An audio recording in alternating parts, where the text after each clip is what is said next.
The history of The Howard Stern Show is quite the interesting one, with shocking radio broadcast, heavy uses of swearing, and the mockery of the disabled. The show's legacy has definitely been scrutinized, and for good reason. There was certainly a disgusting, exploitative element that probably should have turned people away from it, but it is also very hard to deny that it was entertaining. The show has slowed down in its back-to-back laughs over the years, having changed course to be more in line with what is considered socially and politically acceptable today. And as such, the use of the impaired has dwindled so as to avoid upsetting sensitive types. I and many other longtime listeners understand that this is a natural transformation, but we also long for the eccentric and unusual presentation that the show's host used to bring to us in the early morning. There's something to be said about shock humor. It may not be all too clever or revolutionary, but it can definitely cause you to bust a gut, and it's a necessary part of the spectrum of entertainment. Everything can be made fun of or gawked at in the right context. That doesn't necessarily make what is done morally right, but in my opinion, there is a limit. Anything and everything can be joked about, given that there's the right context. The timing has to be right, there must be an exaggeration to apply humor, and there also has to be a clear understanding that what is being said should not be taken seriously. Simply put, jokes are jokes. Before the show turned into what it is today, Howard Stern always favored bringing on unusual specimen from his audience, and if they were entertaining enough in some form, he'd incorporate them into multiple episodes on the radio via his illustrious Wack Pack, a collection of atypical, peculiar, and downright fascinating individuals that stand out from normal society. Sure, these people got used for laughs, but they were also in on the joke and got plenty of opportunities to make real money. Members would be added for a variety of reasons, but some of the required traits are, but are not limited to, social issues. They need to struggle with socialization, be it from a disorder that makes it hard for someone to converse, or maybe they have an addiction to a substance, or perhaps they're perpetually chasing love only to find nothing in the end. Being totally fucking crazy also helps here for sure. They need to have controversial opinions. The wackier the mindset, the better the dialogue, the greater the show's numbers would be. This meant that rancid people like Daniel Carver, the former Grand Dragon of the KKK in Georgia, was a whack packer because of his notoriously idiotic racism. And who could forget a funny-sounding voice? If you sounded abnormal, like you were constantly grunting or maybe you sound squeaky, the rest of the points weren't even necessary. Howard would always get a kick out of people if they had a voice that would set them apart. Whackpackers typically also needed to be willing to allow themselves to be paraded and laughed at for the show's audience. Most of them, excluding perhaps Elegant Elliot Offen, loved the attention even if it came at their own expense. All they had to do was come in, be themselves, say what was on their mind, let the host have their laughs, and their objective was complete. Out of the many members of the Wack Pack that I've covered over the years, one that I've been apprehensive of covering has been Gary the Conqueror. He's an old-school Wack Packer, and longtime listeners of The Stern Show know just how impactful he was. This guy really is prolific. The problem that I've experienced when dabbling with tackling this topic before is that, well, Gary is significantly mentally handicapped. In the past, I've looked into the stories of people like Beetlejuice who is intellectually disabled, but Gary is known just because he's disabled. I like making crass remarks and being crude when I can be, but I also don't want to be mean when talking about him because he is genuinely a sweet guy who's been dealt a tricky hand of cards. So, going forward, please don't take any of my jokes too seriously. Gary is a great guy and he's a lot of fun to listen to, and I only want to share his story with the rest of the world. So, without further ado, let's get right into this.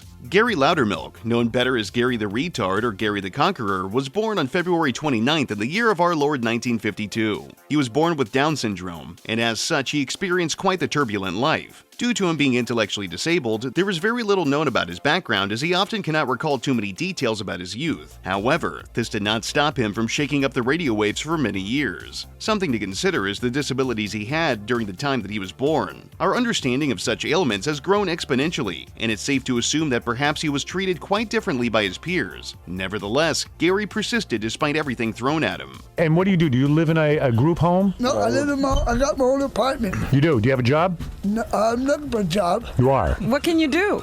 Just, You could be an intern. no intern, no. You can be a general manager. Yeah. Like many other Wack Packers, Gary has had quite the impact on the human race, having been featured in countless Howard Stern Show episodes, innumerable viewer-requested cameos, and various in-person appearances over the years. As far as Wack Packers go, Gary is one of the special cases that clearly has a mental deficit, but this did not hold him back too much. Howard still ribbed him, giving him the old works, but Gary was always a gentleman and took the jokes in stride. All things considered, he had it pretty good compared to other members of the group. Sure, jokes were still made at his expense, but he also wasn't needlessly berated for just being disabled. Due to the way he sounded, he was hard to understand, but his enthusiasm was just so damn infectious that Stern had to personally meet him. On May 15, 1998, Gary made his first appearance with high-pitched Mike, who was also being freshly introduced to the wide range of listeners that had tuned into the Stern Show. It was a momentous day for the program, as a slew of interns had been chosen to participate in a beauty pageant. You know, the kind of event that easily translated to a medium where you can't even see the contestants. There were 4 individuals that were chosen to critique the participants. Slow Adam, a mentally impaired man who was, well, a little slow, but he's cool. He was criminally underused on the show, and I'll never forgive Stern for just dropping him. Gary, our hero. He was bright-eyed and bushy-tailed, ready to speak his mind. Gary had been calling into the show for a while, and Howard was just entranced by his humorous-sounding voice. While they were able to fly him out to New York to get onto the show, they were somehow unable to figure out what age he was. Perhaps Gary had taken up an alter ego and couldn't let any of his real details slip. A man wearing an O.J. Simpson mask. This was totally not just some white dude in a mask pretending to be O.J., right? It couldn't have possibly been some kind of ruse to say funny things in a disguise. There's just no way. Ralph, Howard's sexually ambiguous hairstylist. He was always terrible at his job. I mean, look at Howard's hair. Gary was immediately asked what was up with his front teeth. Gary responded to this with a grin, returning that he'd been previously punched in the mouth by some guy and he had no way to correct the configuration of his smile. Honestly, I think Gary's consistent chipper mood is heartwarming. It's hard not to love the guy when he's grinning ear to ear and both of his front teeth just happen to be missing. It's almost like precious. And you have no teeth at all in the front? Why is that? Can't you get those fixed? I ain't got a picture. Someone hit me in the mouth. Someone When did hit you in that the- happen? I just, someone, boom. At birth. Gary has difficulties with reading and writing, which made contacting him and arranging his flight rather difficult. But thankfully, the show's staff were able to make ends meet, bringing the star to the world's most notorious and prestigious of platforms, the radio. Before the contest could commence, Howard had to ask Gary a very important question. How long had it been since the last time he had laid with a woman? Now, respectfully, I think it'll shock nobody to learn that Gary had yet to experience the warmth of having a naked woman against his body. Quite frankly, I think all women should have been jumping at the opportunity to let Gary take them to Pound Town. Perhaps his lack of sexual contact would manifest into funny comments about the women that he was going to judge. Who else is better fit to critique women than a man who's never even gotten as much as a finger in? And have you ever been with a woman? It's been a long time. It has. You actually don't have had a woman. No. You have not. So it has been a long time. How old are you?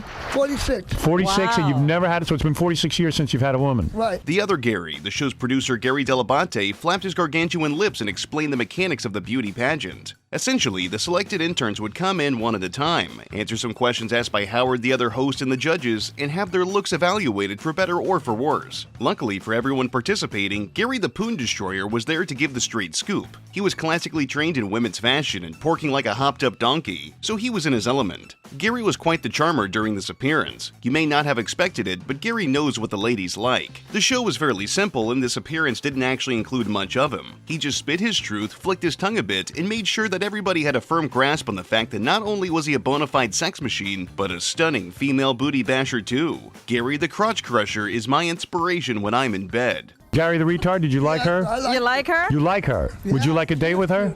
She is cute. Yeah. Thank you. Do you want to say something romantic to her? I just like the way she looks, and she's got a good personality. Thank you. Well, you got a rap, I'll tell you that. Some months later, on June 17, 1998, Howard was hosting yet another one of his radio broadcasts, but this time there was another special event occurring. You see, Stern's business model at this time relied on the shocking nature of his content. He'd bring in unusual individuals that didn't really fit in any normal criteria, such as the disabled, strippers and prostitutes, questionable folks from various parts of the entertainment industry, and the occasional street-bound wacko that had issues with volume control. Nobody else at this time was bold enough to incorporate these types of elements into their shows. This episode was the Handicap Star Search, where disabled people from various walks of life had the opportunity to come in and make some money, win prizes, and make their names known. Man, this show has definitely aged poorly, but I would not have it any other way. The show's host remarked that this was an all-time low for the show, but let's be real, we all know it was only going to get far worse. The Stern Show's depravity was something that only got more boisterous as its fan base grew.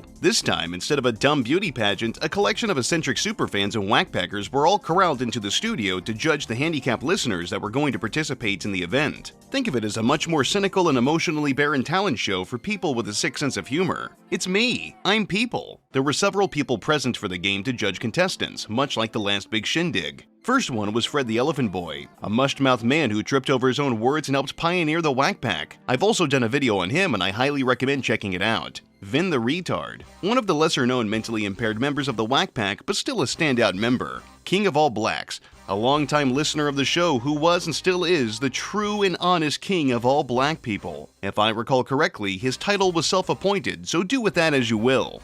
Bigfoot, the original Bigfoot, not the one that showed up later in the show's chronology. This man had an impressively deep voice. I think both the original and replacement Big Feet need their own videos, but we'll see. You felt you need to be high for the show? Oh, no, it wasn't me. Oh, it wasn't you? You were joking. See, it's a weird thing.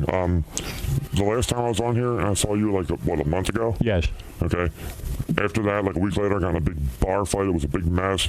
My manager hired 3 bodyguards for me. Gary the Retard. Gary was supposed to be the host for this game show, but he was having difficulties escaping his hotel room. Hotel staff had to manually open his door so Stern's people could come in and collect him and bring him to the studio. Poor guy had a rough night's sleep and unfortunately slept past his alarm time, but that's okay, shit happens. Since Gary was running late, the show had to commence despite his absence. He would finally arrive a little over halfway through the segment. One of the show's staff, Stuttering John, who's a bit of a lolcow himself these days, had made a wake-up call to Gary at 6:50 a.m. But obviously that didn't work at breaking Gary out of his deep slumber. It was also revealed that the show's astute workers had tried to call Gary around 90 times with no success. I wish I could sleep half as good. In his defense, he had arrived late into the evening, and I don't know about you, but I've always found long trips to be tiring. Poor guy just wanted to catch some Z's before his appointment, but sometimes things just come up. This includes the sheep he was attempting to count to the best of his ability. When asked as to why he was late, Gary revealed that he had arrived at the airport the night before. He was unable to find his appointed transportation, so he opted to mosey around the halls of the airplane transit station and took a cab to get to his hotel. Baba Booey checked in with Gary at 9:00 p.m. and confirmed that he had made it to his hotel room, so I'm not entirely sure how this works as an explanation for his sleep schedule, but then again, I'm not gonna judge him. I gotta unlock the mystery. So 9 o'clock, you get into your room. Right. You're there, and all of a sudden, You see, no, he sees TV, right? You put on TV. I only watched it just a little bit and I went to bed. You went to bed, so you weren't even hungry. But he doesn't know how to call for a wake-up call or anything like that. Right. There's probably nothing to wake him up. So when they were banging on your door this morning, what happened? I got up, and he was binging with the camera in my face. Did you know how to open the door for the person banging on the door? No. You didn't? The people downstairs had the key. Anyway, Gary was finally able to sit in for the game, but he was disqualified from being the host or judge since he was late, which I suppose is fair. I think at this point Stern just wanted the segment to be over so he could go back to complaining about how much he hated working on syndicated terrestrial radio. The first contestant Gary was able to witness was Paul Pacunis, also known as the Coonster, a man who was wheelchair-bound due to cerebral palsy, and as such he had to use a special computer and helmet to communicate with other people, so he essentially had a badass robotic voice. He was throwing his specially made helmet in the ring as a stand-up comedian. Not gonna lie, the guy was actually pretty damn good. He had some decent lines, didn't shy away from self-deprecating humor, and even cracked a few jokes about his desire to get laid. If Stern didn't help him get any coochie, it's a damn disservice. The next and final contestant was Kelly, an aspiring musically inclined woman who was confined to a wheelchair. She was rolled into the studio to impress the judges with her immaculate singing voice. Despite her performance being pretty terrible, and believe me, I'd show it if I could, Gary found her to be a thrill. He was grooving to her dulcet tones, letting the music course through his veins. Howard asked Gary if he'd like to get with Kelly romantically, and of course Gary agreed. Gary the Dicker was always ready to give someone all 16 inches of his powerful pecker. Unfortunately for him, Kelly did not feel the same and wouldn't allow him to get up in her guts. She could have at least hung out with him in his hotel room. I mean shit, he was a big player. You like her, don't you? Yeah. You do. You would like to go out with her, don't you? I wouldn't mind it, but You're damn right. yeah. I don't know if you could get her, though. I'll be honest with No. you. Could he get a date with you or not? No. No? Not even have to think about it. Baba Booey did bring up that there was a chance that Gary could go to Scores Again, a seedy gentleman's club that is notorious for allegedly having ties to the prostitution industry. Knowing that Gary the Snatch Stretcher has actually already been there previously is kinda concerning. I mean this in the nicest possible way. Why would somebody bring an intellectually impaired man to a shady place like that? Sure, he deserves to experience intimacy as well, but I don't know, it seems kinda sketchy to me. Then again, I am reviewing the tale of a disabled person who was consistently used as comic relief by a controversial radio show, so I should probably shut up. Once the event was over and the winner was picked, Stuttering John grabbed the microphone to inform Howard and Robin that Gary was going to be making a public appearance in Portland, Oregon, wherein he'd sing the Star-Spangled Banner. If I went to a big show like a sports game or something and they brought out Gary the Patriot to sing a little ditty about America, I think I would actually cry. Howard was amazed and requested to hear a preview of what attendees could expect. Howard's listeners are firm believers in the democracy of the United States, so they'd undeniably be moved by this. Give me a little bit of that. Oh, say, can you see by the dawn of the night? Give him the statue. I give him a 10. Say, what are you voting? Give him the Baba Booey statue.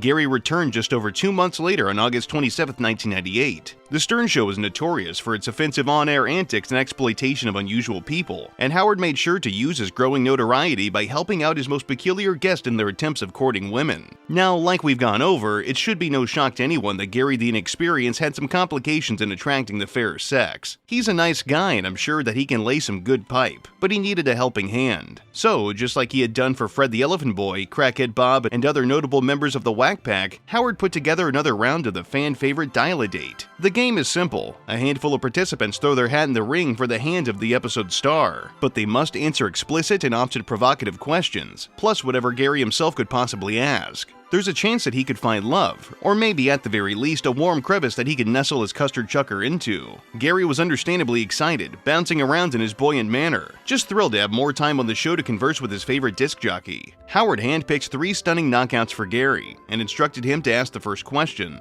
Gary wanted to know what they like to do for fun. A totally reasonable question, and not perverse. A good way to break the ice. Nice job, Gary. Contestant number 1 said they'd like to date. Considering the two were potentially going to pursue romantic endeavors, I think her interest in dating is a pretty important factor. Otherwise, I might be concerned that she was looking to abuse our boy's heart. Howard honed in on her, asking if she'd be opposed to giving Gary a smooch, to which she decided she was totally on for. This could be quite the opportunity for Gary. His layout of teeth would definitely be beneficial during a round of passionate tonsil hockey. And what about kissing on the first date? Do you approve? Yes. You do? Oh, yeah. That's my kind of girl. My kind of girl, too. You bet. Now it was time for contestant number 2's turn. Instead of asking what she does for fun, Gary inquired as to whether she kisses on the first date. Fuck finding middle ground or interests that could be shared, Gary had the right idea. He wasn't going to beat around the bush anymore. Do you like to kiss on your first date? No, I don't kiss on the first date, Gary. You don't? No. That's kind of a bummer. Yes. Contestant number 3, the one who really looked like that she really didn't want to be there, was next. Gary reined himself in, which was likely a smart move considering his last question didn't seem to land so well with the previous bachelorette. He once again asked what they like to do for fun. She responded that she likes to go dancing to heavy metal. Gotta say, the mental image of Gary following a woman to a seedy bar where they both just busted down to some heavy metal does pique my interest. I think him having an edgy phase would have certainly been interesting. Howard stepped in to keep the conversation going by bringing everyone's attention back to contestant number 1, asking if she's comfortable with her man lacking teeth. As we all know by now, Gary's front choppers were absent, so it's pretty important that they both know what they're getting into. She was shy, shaking her head, jumping from yes to no, yes to no. Everyone ran with her saying no as to meaning she was cool with her potential mate having a few pearly whites missing. This was quite the day to be Gary the Indentulous. Bachelorette number 2 was asked the same question, to which she stated she liked men who have a lot of teeth. That could be troublesome. 2 questions in and there's seemingly a snag. Some incompatibility between this fine woman and Gary. I mean, it is her laws. She might never know the quality of a good bit of attentive cunnilingus from a cunning linguist like Mr. Loudermilk. If there was ever anybody who could show her a good time, it was him. It's a shame that she'd throw away such a riveting opportunity. Howard continued to ask questions while Gary took a back seat, merely sitting in to give his reactions. Stern pointed his tenderly finger at contestant number 1, asking if she had any strong feelings about Gary the Pussy Pounder lacking experience in bed. Despite being shy, she did confess that she wanted to see his smoking hot naked body, much to the pleasure of Gary's ears. His eyes lit up, brows raised. Could he possibly have found the one? He had better wait and see what the others have to say. Random woman number 2 was asked a similar question about whether or not she liked to be naked. Putting on a pseudo-seductive voice, she confirmed that she liked removing her clothing. She was also questioned about if she'd be fine being naked with Gary, and she was open to the idea, but not on the first date. This put a damper on things. It seemed she didn't really mesh well with the things that Gary needed out of a romantic relationship. It really appeared that maybe she was too classy for someone like Gary the Sophisticated. Do you like to be naked? Yes. You do like to be naked? Yes. And would you like to be naked next to Gary? Not on the first date. Not on the first date. Oh, Right. not a good answer. No. Sorry, Gary. Number 3 gave an enthusiastic yes, and she was even open to being naked around our lovable hunk of burning love. But he was not allowed to touch her. At least she laid down the ground rules early. Some guys like being bossed around and being told what they can and can't do, so if Gary was interested in trying new things, this woman could certainly give him something he had never experienced before. Maybe all Gary needs in his life is a dominating mommy. Oh, God, just saying that made my mouth taste like shit. Number 3, what about you? You enjoy being naked? Yeah. You do? Love being naked. You love to be naked? Yes. I see. And what about being naked next to Gary? I would be naked next to Gary, but he can't touch me. Oh, bad answer. Not- Bad answer. That's a real tease. Bad answer. I'm That's sorry. a real tease. I'm not that kind of girl. The topic of questioning moved on to requesting the participants to say something alluring to make Gary the Insatiable swoon and kick his feet. Admittedly, participant number 1 was a little hard to understand. It sounded like she may have said that he can or can't touch her body. I kinda wish Howard asked her to reiterate her point, but we're gonna have to take this nearly 30-year-old footage as it is. I can't touch me, my body. Ooh, you can touch her body. Is that what she said? That's what I'm saying, she said. Imagine you touch her body. Yeah. Howard moved the question on to contestant number 3, who shockingly said that she hoped Gary would take her out on a romantic date, kiss her hand, all that sweet stuff. Maybe I was too harsh on her. I wasn't expecting a sappy response. She did, however, make sure to specify that she wanted Gary to spend a little money on her. I don't know if she was actually expecting Gary the opulent spender to have some fuck you money on hand, but well, he didn't. Gary, I would like you to take me to dinner and kiss my hand and bring me some roses. And spend all his money. Yeah. Spend some money on me, and then I See, will... these number 2 and 3 are very money hungry, I feel. Yeah. Number 1 seems very romantic. It was time for Gary to make his decision and declare his choice of hole to fill. Would it be 1, 2, or 3? I'm biting my nails in anticipation. Gary pondered the idea, and with a tiny bit of helpful nudging from the show's host, he made the calculated decision to try things out with number 1. She was arguably his best fit for a variety of reasons, but I don't think you need me to carefully explain to you as to why. I searched around online to see if I could find any tangible evidence of them going out and knocking boots, but I was unable to find anything concrete. Considering I also never saw her on the show again, let alone hear Gary the Stud Muffin mention her, I think it might be safe to assume that the relationship fizzled out fast. Gary's a pretty brusque individual. Not many can handle his bombastic presentation and pendulous penis. Later that same year, on December 9th, Gary was brought back to the show's building so they could get him to engage with many New Yorkers that'd be passing by their location. Since it was Christmas time, Howard felt it was an opportune moment to get Gary to partake in the festivities of the holiday season by dressing up as Santa Claus and talking to children. If I were a child who encountered Gary the Holly Jolly, I think I'd be thrilled. It's a good idea to have Gary be the one to bring holiday cheer to everyone in New York City. I mean, think about it. He's always happy, eager to meet new people, willing to spread good vibes to improve everyone's mood. If that doesn't scream St. Nicholas, I don't know what does. Alright, so we're gonna try this on, make sure it fits you.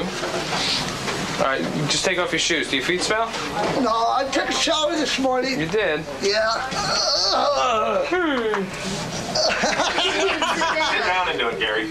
Gary moseyed into the studio with his bright red costume on, ready to entertain the millions of listeners who were attentively waiting for the excitement to begin. Howard instructed Gary to get into the money booth, a chamber that would cause dollar bills to fly around within a confined space, wherein Gary the Opportunistic would take a shot at grabbing as many fistfuls of bills as he could. They made sure to specify that this was his money that he could spend on strippers, and as you might expect, he really liked that idea. Every time Gary grabbed a bill, he'd stuff it halfway into his pocket and it would inevitably get blown out. His response to the wind was delayed, so he ultimately wasn't able to grab much. All he had to use as a carrier was an apron with a shallow pocket that they provided. Despite how tricky the money chamber was, he managed to walk away with a whopping $700 out of $1,500 possible. Gotta admit, it's really sweet they let Gary get some cash for his time. Gary the Wealthy would certainly put that funny money to good use. Oh, this is sick. Gary the retard. How long does he have?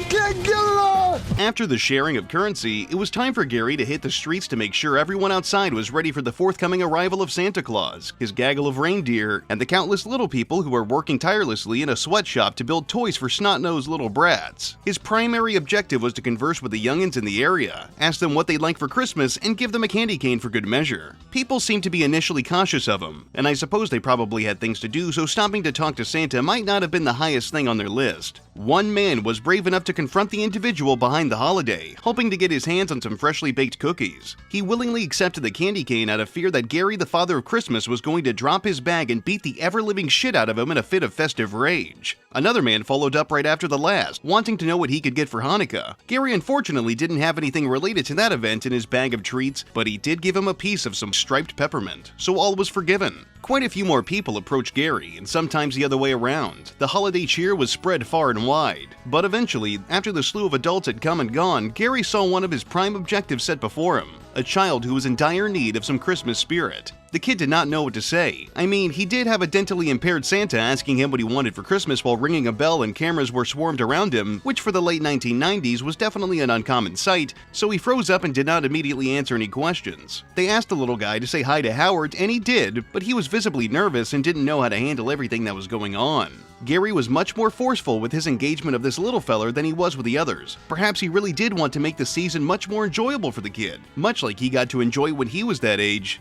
When do you want for Christmas? Hey, Shannon. When do you want for Christmas? Come on, tell me. Oh, you're being shy. Kid's smarter than Gary. Yeah, he is.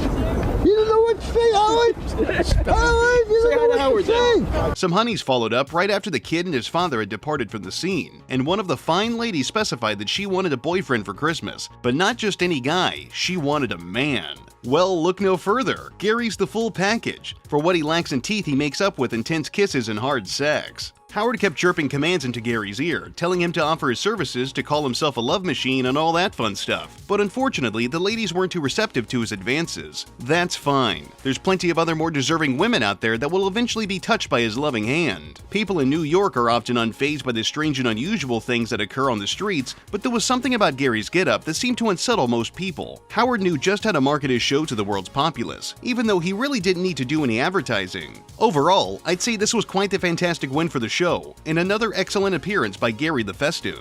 Jingle bells, jingle all the way. Soon after, Gary was summoned to the studio once more. Gary had been mingling with the show's staff and recording little gags for the radio broadcast when he had a moment, such as bumpers and commercials and endorsements, that sort of stuff. This time, he was present to be a judge in yet another intern beauty pageant, because he had so much to say the first time around, right? Gary was joined by Daniel Carver, the then Grand Dragon of the Ku Klux Klan in Georgia, and Gay Rich, a recurring homosexual guest. I suppose the show was renowned for its unusual variety. Who wouldn't want to listen in on the preferences of such a diverse panel? A mentally impaired man, a flamboyant gay guy, and a bigoted piece of shit. What's not to love? As per usual, Gary was his happy self, giddy to be working with everyone on the show. Gary really is just a bundle of joy, and I love that for him. He was focused on trying to do better as a judge this time around, refusing to let himself get tense. He would just need a little help here and there. I gotta say, Gary's upbeat attitude is one of the reasons I thoroughly enjoy his appearances. While other Wack Packers would show up and be happy or depressed or furious, Gary was always in the right mood to bullshit with anyone. I truly do admire his positivity. Howard started the game by introducing the judge panel, and after a brief explanation as to who everybody was and why they were there, his attention moved on to our hero,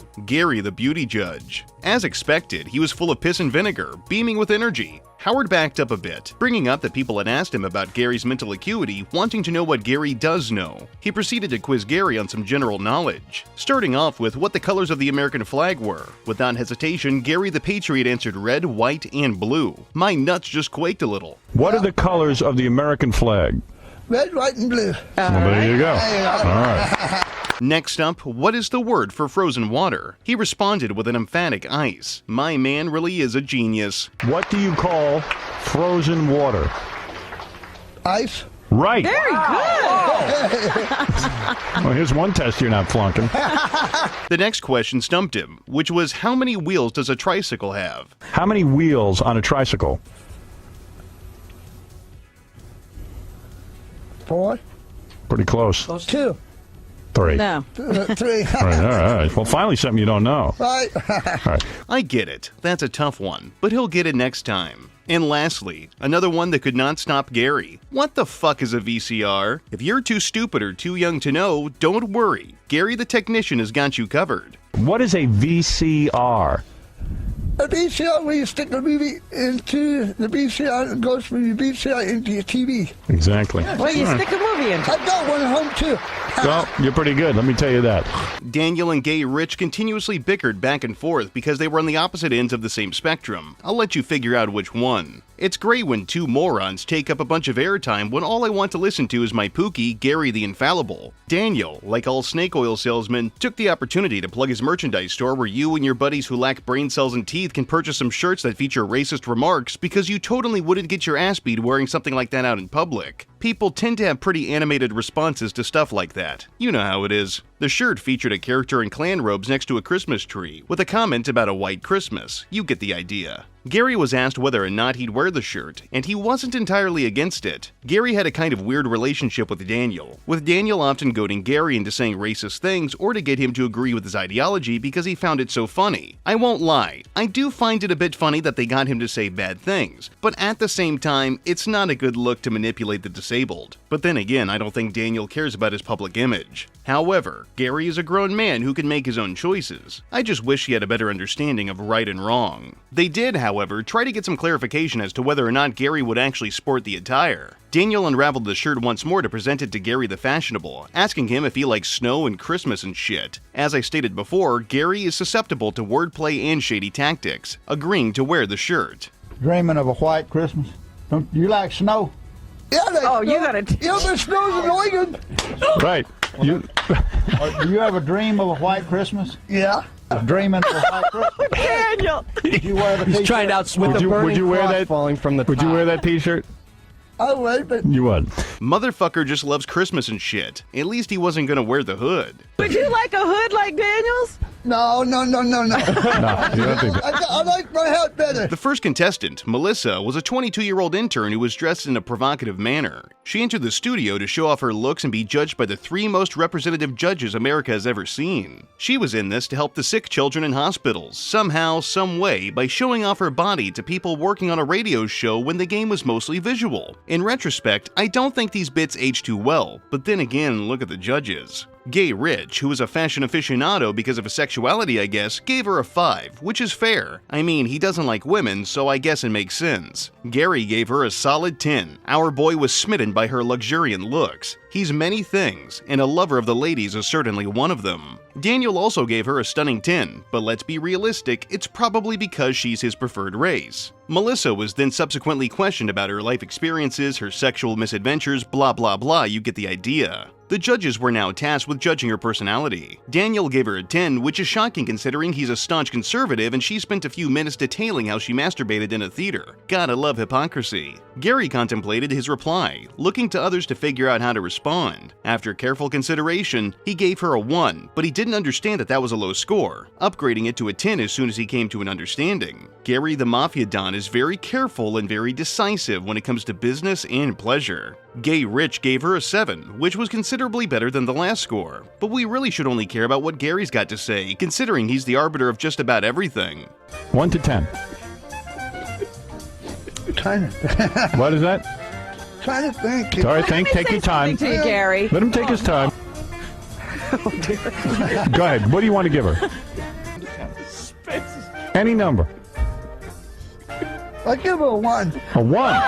Is that good or bad? 1 is bad. 1 is the worst. That's really bad. Okay, I'll just give another 10. A 10. Okay, very good. All right. The next contestant was Janine, who was a bit more modest with her attire. It was time for the judges to make their observations about her looks once again, with Howard throwing it to Daniel first. Daniel gave her an 8, which is definitely generous considering how little love he's willing to give people. Odds are if she was pure white then he would have given her a higher score. Gay Rich one-upped Daniel by giving her a 10. And of course, Gary had his say in this too. He did not waste any time, immediately leaning toward his mic and blurting out yet another 10. Gary just loved the ladies, and they loved him. After some opinions about her looks were shared, Howard posed a handful of questions for Janine, specifically about penis size. He wanted to know if penis size mattered in her opinion, and she said no. The question was then moved to Gary, who confirmed that it doesn't matter. Gary the Phallic Authority is always the first person you should consult on matters regarding one's own doodads. The judges were brought into the conversation yet again, with Gary being the first to be questioned. It was simple, another scaling from 1 through 10. Gary gave it some thought, decided his answer, and replied with, you guessed it, another 10. win.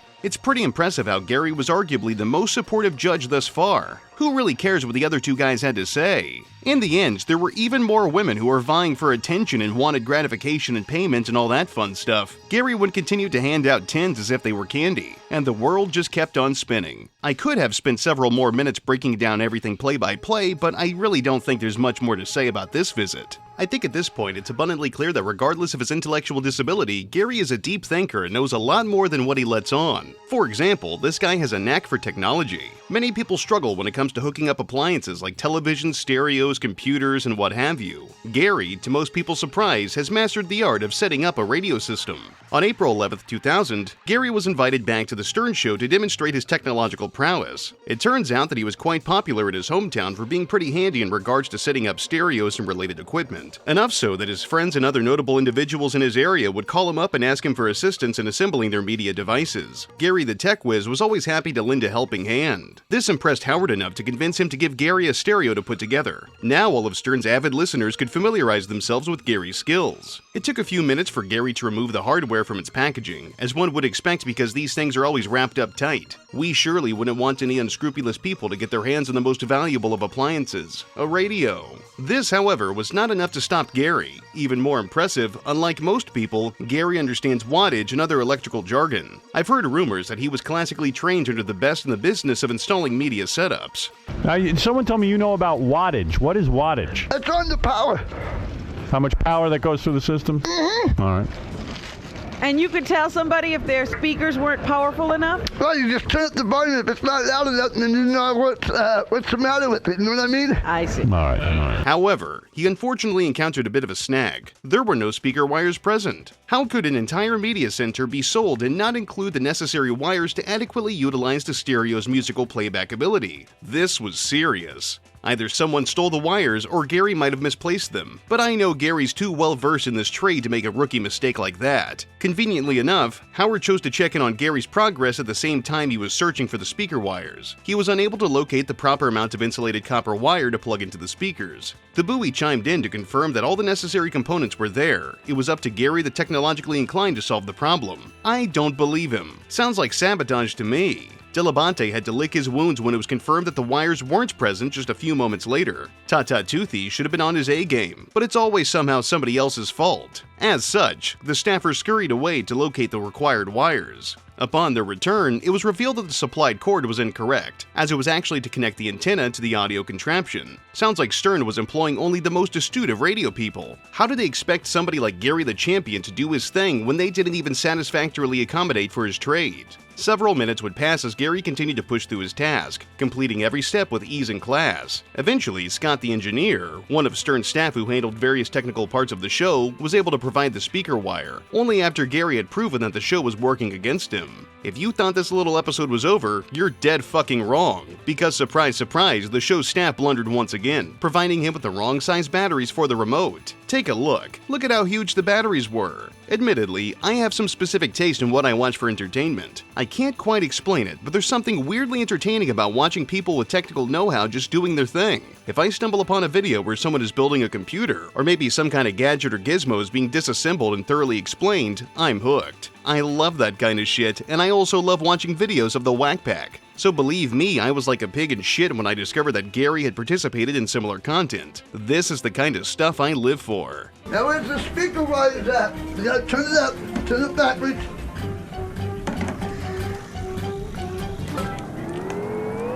Oh, come on. I can't get the speakers to hold still.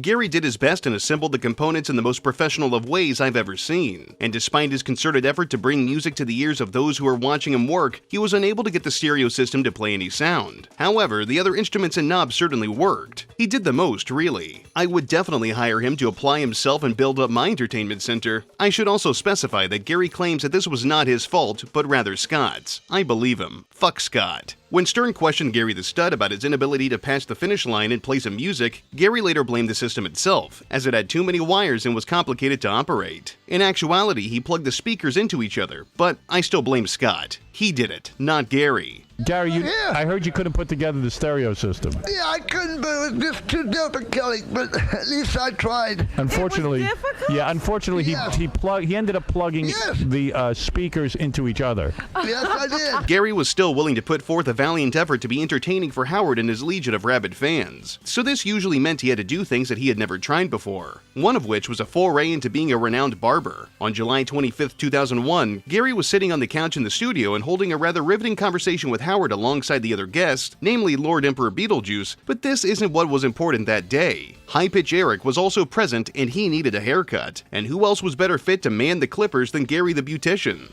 Gary was exhilarated to have the chance to shave High-Pitch's noggin, putting all those years in cosmetology school to good use. You know, Gary was at the top of his class. Howard enabled the paid advertisements while Gary got to work removing hair from Eric's melon. Despite his many years of being classically trained by the greats, Gary the hairstylist was a little rough with the clippers, driving them directly into the blubbery, leathery flesh that was attached to Eric's skull. But nevertheless, he got really into it, giggling and sharing his joy with anybody who would listen. Tell me, would you let Gary give you a new do? I definitely would. High-Pitch made sure to inquire as to whether or not he was certified or licensed to work with hair, resulting in Gary admitting that he lacked any proper credentials. But who needs those anyway? Life experience means something, damn it. The better question was, why did Eric want Gary to buzz his dome? Was it because he knew it'd be entertaining? Or did High-Pitch have difficulties finding a barbershop that had wide enough doors for him to enter? Judging by his history, I'm going to have to assume it was the latter. Gary's enthusiasm for mowing locks of hair was apparent. Perhaps being a distinguished coiffeur was a career path that he could embark on. Howard could have fronted him the money and Gary would have soared to the top of the cosmetology ranks. That'd be quite the momentous ending for his tale, but don't fret. Despite this, we have plenty more to learn about. Taking High-Pitch's usual appearance into consideration, this was undoubtedly going to be a marginal improvement to his overall image. Howard was obviously very impressed with Gary's expertise, complimenting Eric's new visual flair. There were certainly no longer any doubts that High-Pitch was going to be a hit with the ladies. Now granted, they'd have to be blind and deaf and potentially lack a sense of smell, but still, this was probably going to help in some form. Let me take a look. Let me take a look at your work. Wow, you look great, Eric. Yeah, you do. Wait, turn the other way. You got a nice manly haircut now. Yeah, look at all that long hair. Look at that. Oh my God. Look at all that long hair. Wow. By the time Gary had finished demonstrating his impeccable hair-cutting power, Eric was looking quite spiffy. He had patches of hair missing, his hairline was lined up tightly, some parts of his hair were longer than others. This is the type of makeover that had changed the trajectory of Eric's romantic escapades. Gary is a fucking wizard, man. Eric had one simple request. He wanted Gary to clean his back off, but that could have been a gay request, so Gary declined the solicitation. They argued back and forth as to whether or not barbers cleaned the freshly clipped strands of hair off their client after servicing their mop. Gary declared that in his home state of Oregon, barbers don't do that shit. Eric argued otherwise, and even suggested that he could take him to an actual barbershop to show him what he's talking about. But Gary refused this too because he really didn't trust Eric. High-Pitch giggled and gurgled, bringing up that he was Gary the stylist ride to the airport. Gary was unfazed, as worst case scenario, he'd just take a cab. Clean my back off? No, you go do that yourself. Come on, please. No.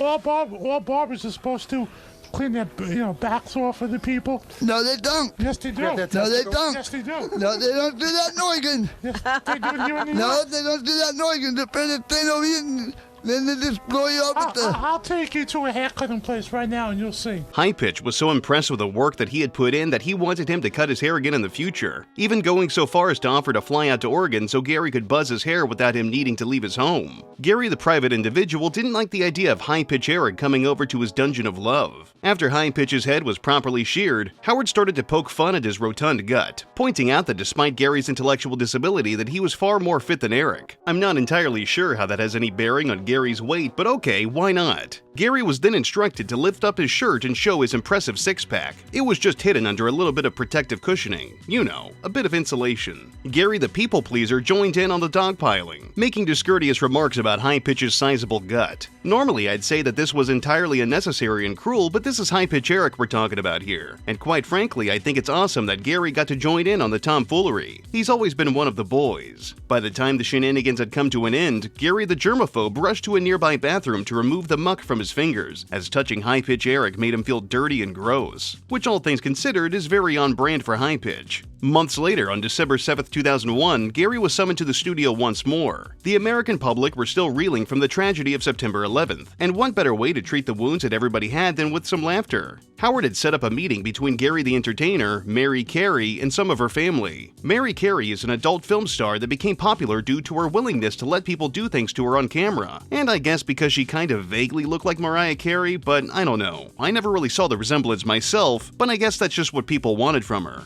Mary's mother was a little slow. Nothing that truly negatively impacted her life, but she was noticeably affected nonetheless. Howard thought that this could be a ripe opportunity for the show and for Gary. Gary, the lovesick romantic, had been playing the field and wasn't really getting much out of the dating scene, so maybe he needed an older woman who'd been around the block and had an idea as to what she wanted out of a relationship. You know, someone that could hold his hand and direct him a bit, give him a bit of assistance. Mary had also brought along her grandmother, who honestly didn't seem like she was doing too well. She struggled to hold her head up and was seemingly dozing off every 10 or so seconds. I mean, respectfully, she looked like she already had a foot in the grave. Mary found Granny's inability to stay completely alert to be humorous, but it really was just uncomfortable to watch. You gotta love how outwardly offensive the Stern Show used to be. Oh, to go back to simpler times. This also doesn't matter, but Granny had requested coffee with 2 sugars. The show's staff were quick to bring it to her, but unfortunately she didn't drink any of the bean juice. But she did eat the sugar. I like her. She had her priorities in check. Gary, what's going on today? I'm supposed to be the girl here. Oh yeah? For what? I don't know, for a date, I guess. So we're setting you up on a date today? Yeah, that's what they said. Cool. So what do you hope she's gonna be like? I hope it's what I met out in the hallway, the one with the blonde. I like her better. You like her? Yes. Why do you like her? Because she's sexy. Gary wasn't entirely sure why he was called in, other than the fact that he was supposed to meet a honey. He was hoping that Mary was the one who was going to go on a date with him because Gary's a titty man, but I think Mary's mom might have just been the right fit for our hero. Mary and her family entered the recording room, ready to engage in a little bit of matchmaking. Howard started off the conversation by asking Mary a bit about her folks, the genesis of her name, The Works. He did eventually turn his attention to Mom, asking her if she knew what the porno business was. She didn't really seem to fully grasp the entire concept of the profession, but she was sort of on the right track. Mary's mom had previously been divorced, and it had been a while since a stud had come and rocked her world. So who better fit to shake up her love life than Gary the Coochie Stretcher? And Mom, do you know what the porno business is? No. No. You don't? Have you ever seen porno? No. Did you ever ask your daughter how she makes money? No. What do you think she does?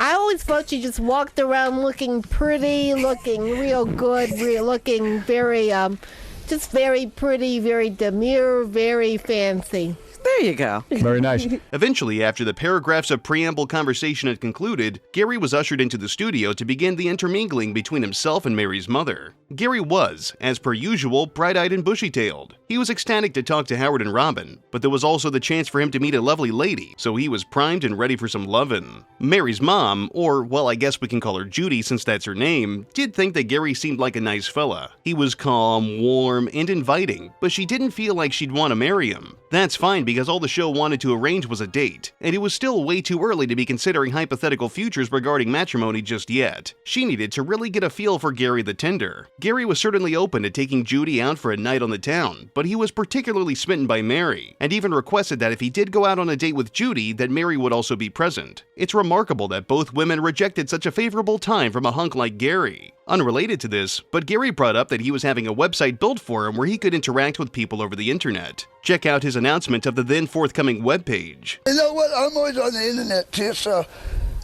my new website's going to be www.com. www.com. That's all you have to do to get a hold of you? Oh, wow. Yeah. If you want to get in touch with them, just go to www.com. I got my website going already. Yeah. Judy agreed to at least give Gary a shot at wooing her. They left the building and began the romantic outing on the town. They got themselves some sandwiches, some OJ, and made their way to the park to have some brunch and a riveting conversation about the finer points of life, taking in the sights and scenery. Take notes, gentlemen, this is how you do a first date. With any luck, Judy would be enamored with Gary by the end of their amorous engagement. Judy did give it a shot, but she didn't feel any particular attraction to Gary. Hey, sometimes things just don't work out. It happens. She might have been grossed out by watching Gary eat, or perhaps she didn't care for him wanting to put his arm around her, or the fact that he was noticeably more interested in Mary. He was quite eager to try his hand at love, so perhaps he jumped the gun. He should have kept his cards closer to his chest and played a better hand, but the dude tried. No harm, no foul. No. What's the matter? walk with you guys. No. You don't want to go anymore? No. What's the matter? I don't like him. You don't like him? No. What happened? I thought you guys were getting along great. You just had a nice breakfast. He's just not my type. Howard checked in with the crew to see how the date was going because he had heard murmurs about the outing going sour, and who wouldn't want to check in on them after the interview from before? The filming crew handed Gary a phone so he could correspond with the show's host, who was questioning him as to why he was making so many comments about Mary when he was supposed to go out with Judy. Gary did not understand what was wrong, suggesting that perhaps Judy just had a meltdown out of nowhere and he did not know why. Judy was ranting and raving, complaining that she had never felt so humiliated in her life. It's understandable that she was upset, but Gary was mostly unaware of what was going on. The people she should have been angry with were Howard and Mary. I'd argue that Mary is the worst of the two because she knew what was up and still continued to involve her mother in this con. Gary was simply a naive victim in this. I've never been so humiliated in my life. That Gary was coming on to my daughter the whole time in the studio. These darn handicap men, they always want to get out of their league. Despite his several unsuccessful attempts at romance in the past, on February 7, 2002, Gary would get a helping hand from the Stern Show once more, but in a way that people likely did not expect. On this day, Howard was running the show from the Hard Rock Casino and Hotel in Las Vegas. This was quite the spectacular event. A crowd was allowed to sit in and view the show, cheering the entire time. Wack Packers, friends of the show, and other known individuals were popping up in the sea of fans, getting the chance to participate and make their presence known. These were easily some of the best episodes from the show, and their energy remains pretty much unmatched. Gary was one of those lucky few who had a chance to engage with the big event in an intimate way. Gary was sitting on a couch on stage, having exchanged dialogue with the usual suspects, still as happy and giddy as ever. Howard informed the audience that he had $2,500 sitting on the table before him, and if the hottest woman in the building would come and make out with Gary, they'd be allowed to make a bet with the $2,500. The biggest rule was that it had to be a deep, 10-second passionate tongue kiss. Someone out there was definitely willing to give it a shot. I mean, what is there to really lose? Your reputation? Your lunch?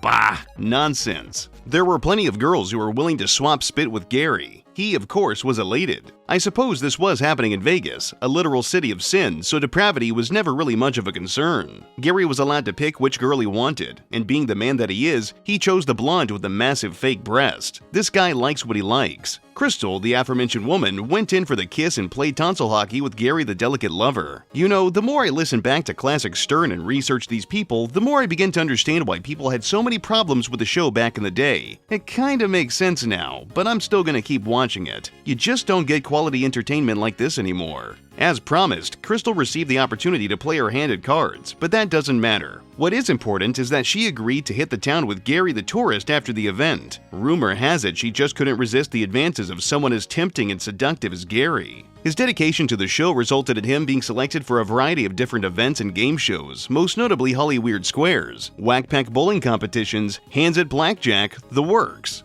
Gary appeared alongside Wendy the Slow Adult in several episodes of the Hollyweird Squares. The rules were the same as the normal Hollywood Squares, the only difference being that Stern got a selection of unusual folks and interesting parties to partake on the board, including Gilbert Gottfried, who was a part of the real Squares. Gary and Wendy did their best to answer questions as accurately as possible, but usually they were a sure bet for an easy square capture because they often got questions entirely wrong. But you know, it is what it is. For Wack Pack Bowling, Gary made a valiant effort to get strikes and earn the most points possible for his team, but usually this never amounted to much. That's fine because his enthusiasm is what matters most. He tried his damnedest to get the job done. I was unable to find any viable archive of Wack Pack Bowling that featured Gary, but luckily there's an archive of a bowling dispute between Wendy the bowling champion and himself. This was one of the many miniature events that occurred during Stern's temporary Vegas residencies. The crowd, as expected, was full of excited fans who were jumping in anticipation to watch their two favorite mentally impaired adults to take on the most strenuous and taxing sport known to mankind: bowling. Rolling a ball down a straight lane is arguably the most valuable determination of someone's physical prowess ever conceived by mankind, and no people other than Wendy and Gary were truly worthy of performing such a Herculean task. Both contestants had the chance to win $5,000 for their efforts. Who wouldn't want to try their hands at the game for that kind of cheddar? Gary was in the crowd, waving his hands and screaming in pure ecstasy as the show's hosts were discussing the upcoming game. Wendy, on the other hand, was basking in the afterglow of a fun night in adult Disneyland, as she had been fooling around in the Glitter Gulch with High Pitch Eric. I guess if anybody was going to look past his many, many issues, it was Wendy. Yes, I'm ready to bowl, Howard. All right, you're going to bowl against Wendy. Yes, you know what? I hope I win it this time. Yeah. He's really weird. He really has become aggressive. Yeah. Howard ushered Wendy and Gary into his room at the Hard Rock Hotel. Don't worry, it wasn't your typical Hollywood misdeed happening behind closed doors. His room just happened to have a bowling alley in it. I honestly believe that every hotel and motel should supply a bowling alley for patrons. If not, they don't get my fucking patronage. Both contestants were given 3 frames to perform their very best. The stakes were high, the tension even higher, and the world stood still as 2 of the most decorated members of the Wack Pack prepared to roll their balls. Gary went first, landing an unfortunate gutter ball. It's all good, he's just limbering up. He went again, landing yet another gutter ball. Things were starting to look grim for our hero. Perhaps he had finally met his match, a glazed surface and a spherical object. The 2 mightiest of obstacles that one could ever face. Howard rose up from his seat, much like a vampire rising from a coffin, putting his microphone close to Gary the athlete's mouth, inquiring as to what the hell just went wrong. Gary's inexperience in this field was starting to show, and in a way it was wearing him down. Let me go over to Gary and see how he's feeling. Wendy, hold up on your bowling. Gary, what went wrong? I'm not used to bowling. It's been so, like I told you, it's been so long since I bowled. You know what went wrong? You're a retard. Hey! Wendy jumped right in, making her first attempt at a score, landing in the gutter much like Gary before her. I'm starting to suspect that the balls were weighted improperly to throw off these contenders. Swing 2 was the same. Something is really fishy here. Gary took a few steps up to the line for the second frame, contemplating every little movement he was going to make. The complexities of the situation required precision and extreme focus. This was it. This was going to be his character-defining moment. He shimmied forward, releasing the ball during his pendulous swing, landing in the gutter once again. His ball was swiftly returned to him, and without hesitation he lunged toward the line and relaxed his grip on the ball's holes, dropping it with an impeccable force. It went, as you would expect, right into the gutter, but he had the power of God on his side. The ball leaped from the gutter, making a direct impact with several pins, thus awarding him the first batch of pins knocked down in the game. Unfortunately, this did mean that he wasn't going to earn any points as the gutter nullified that, but still, Gary the Chosen One had finally proven that he was here to stay. Wendy wasn't going to allow herself to be shown up by her hero, rushing to the line and rolling the ball straight down the lane, knocking down all but 1 pin. Now this shit was getting exciting. I'm sitting on the edge of my seat with a film of sweat on my upper lip and forehead. This is the shit. Wendy took her second turn, making a sly flick of the wrist as the ball launched from her hand. It landed in the gutter. Come on, Gary, you can outdo her. I've got my entire life savings on this game. I can't afford for Wendy to win. It was time for Gary's final frame. Everyone in the crowd was anxious, shaking in fear as to what was coming. Would Gary steal the show? Would Wendy come out on top as the victor? We were 4 years into a new millennia, unsure what the future would hold, and here everyone was, waiting for the conclusion of the most formidable challenge of all time. Gary took all of this into account and succeeded in getting another gutter. At this point, I just want to see how many gutter balls he can get. He gave it one more shot, and despite his efforts to the contrary, he landed yet another gutter ball. Unfortunately, it appeared that Wendy had this game in the bag due to Gary's resounding score of 0. Despite having already won the game, Wendy took her victory lap by swinging the ball off of her fingers one last time, also landing her in the gutter. This just might be the most entertaining bowling has ever been. Gary was always down to try new things, especially games. When the Stern Show made its occasional trip to Vegas, it was basically guaranteed that Gary the Gambler would be there to make some bets and strike it big. On April 24, 2003, a handful of Wack Packers were selected to try their hands at some good old-fashioned adult fun at the potential risk of losing money. High Pitch Eric, Beetlejuice, and Gary the High Roller were about to take calculated risks by playing blackjack. Beat, who was unusually coherent this night, already knew what he had to do. Gary, being the adventurous man he is, adores Las Vegas. What is there not to love about an adult playground? You've got flashing lights, loose women, card tables, and slot machines galore, booze, and did I mention loose women? That's kind of an important part. Gary loves him some loose women. Las Vegas? I love it. What have you been doing? Do you gamble? Do you play blackjack? What do you do? I did when I first came here, I did. Right, right. $175. You won some money? When I first came here the first time, I won $175 right off the card table. 175 what? Dollars. And did you get a stripper from Club Paradise? No. No. No stripping? No stripping, no nothing. He was already up about $175 having played a few games at a table, and that's pretty damn cool, but respectfully, when did he learn to play such games? Was Lady Luck on his side? Or is this just the one thing that he is particularly good at? I suppose only time will tell. He was even invited to a gentleman's club, given $100 in fun money so he could get himself about 5 lap dances. Man, what a lucky guy. He's a world-famous Stern Show guest who gets paid to travel to Vegas, gets money so women can grind up on him, and he won $175. I'm pretty damn jealous. The rules of this event were simple. It was the standard game of blackjack, where your goal is to get as close to 21, or preferably on it, without going over while also performing better than the dealer. Gary, Beat, and High Pitch were fronted money by the show's host. This wasn't going to be a terrible decision on their part, right? Gary was honest that it had been a while since he had last played blackjack, and because of this, he was a little unsure as to whether or not he'd be any good, but he also thought he might know what he's doing. That level of honesty is awesome. I respect a man who tells you the cold hard truth. No bullshit with all the fat trimmed. The fronted money came from the following and was given to the selected person. Howard Stern and Gary Delabate were assigned Beetlejuice, putting up 400 smackaroos for him to play. Robin Quivers and Stuttering John were given High Pitch, another $400 on the table. Now, without being disrespectful, between the 3 Wack Packers they could have gotten, I feel High Pitch was the best case scenario. In my video on him, we go over just how cunning he can be when he wants to be, but he's also a verifiable idiot, so he's certainly an odd character. Realistically, they had the best odds to turn a profit with him. And don't worry guys, those of you that are old Stern fans that are currently watching right now should rest easy knowing that I fully intend to cover Stuttering John at some point in the future. Fred Norris and Artie Lang had Gary the Wagerer, who was very happy to receive their money. Whether or not he was going to lose was irrelevant to him. He was just elated to be part of the show as per usual. I know I've said it before, but his positivity really is just infectious. When the game began, High Pitch threw down $200 in chips and Beat bartered $300, although they struggled to place their chips in the correct spot. While I'm not surprised Beat didn't immediately understand the etiquette behind playing blackjack, I'm more so confused by High Pitch having difficulty with it. He's dumb, but he's not totally incapable of understanding things. It just usually comes down to whether or not he wants to comprehend what's before him. Gary, being the conservative hustler he is, instead only placed down $100 and knew exactly where to place his chip. Something tells me Gary might walk away victorious here. So, starting off, Gary was given a 9 and a 10, totaling 19. His buddies High Pitch and Beach were given a 14 and a soft 18 respectively. High Pitch took a hit and received a 7, totaling 21. A blackjack. Looks like Robin and John might have gotten lucky that night. Beat took a hit, earning himself an 8, giving him 16 total. Like the professional he is, he chose to stay at 16 rather than take another hit and risk losing it all. Gary took a hit on 19 and was given a 4, with the total now being 23. Because of how the game is played, the dealer is allowed to continue hitting if that is what Gary wants to do. He decided to stand on 23, which of course meant that he lost. Maybe he didn't actually remember the rules as well as he thought he did, but that's okay, he can try again on the next hand. The dealer revealed her cards and she had a 20. This meant that High Pitch was the only winner at the table. Gary was not deterred by this minor setback. He still had plenty of bread to spend.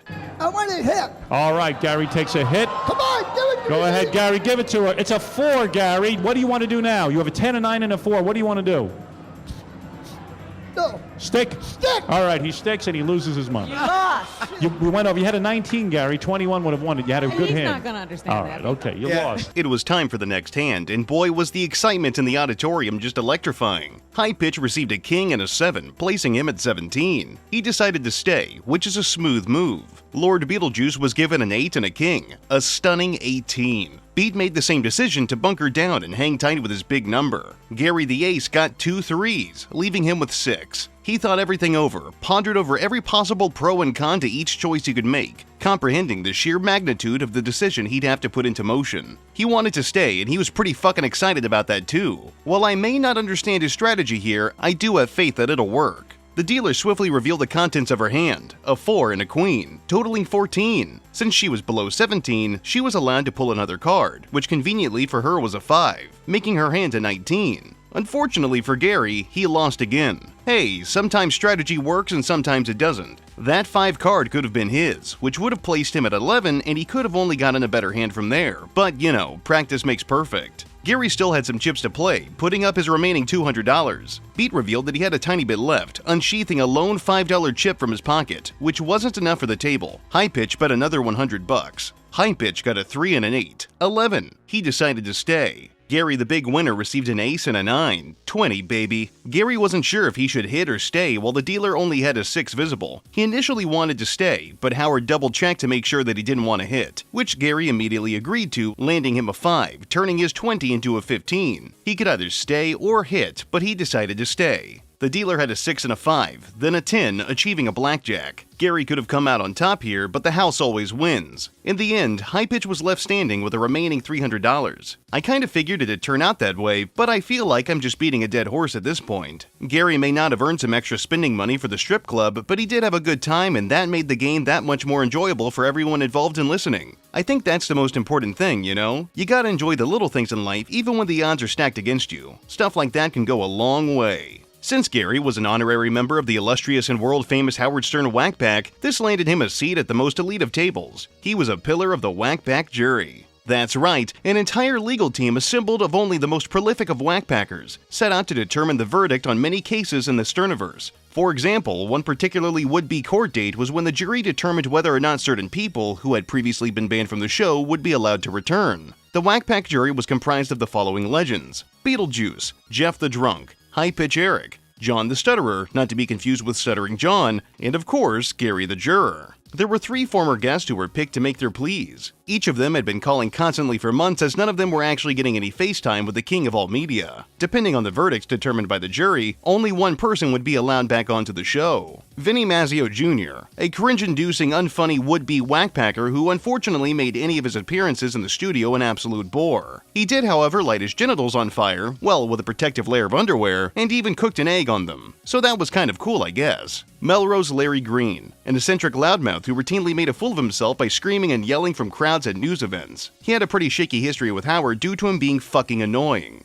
Angry Black, a smooth-talking African-American who was known for his short fuse and ways with the ladies. Gary sat on the couch with the rest of the jury, right in the center between John and the very honorable Judge Beetlejuice. Everyone on the panel certainly had a way with words, and Gary was probably the most level-headed out of everyone. I mean, that's at least how I see it, given the history of High Pitch's comprehension, Jeff's unreliable narration, beat being beat, and John being mostly unintelligible. Gary even received further direction from Stern, pretty much assuring that he would be the most informed person in the room, which was important considering his decision could change the day-to-day happenings of one lucky guest.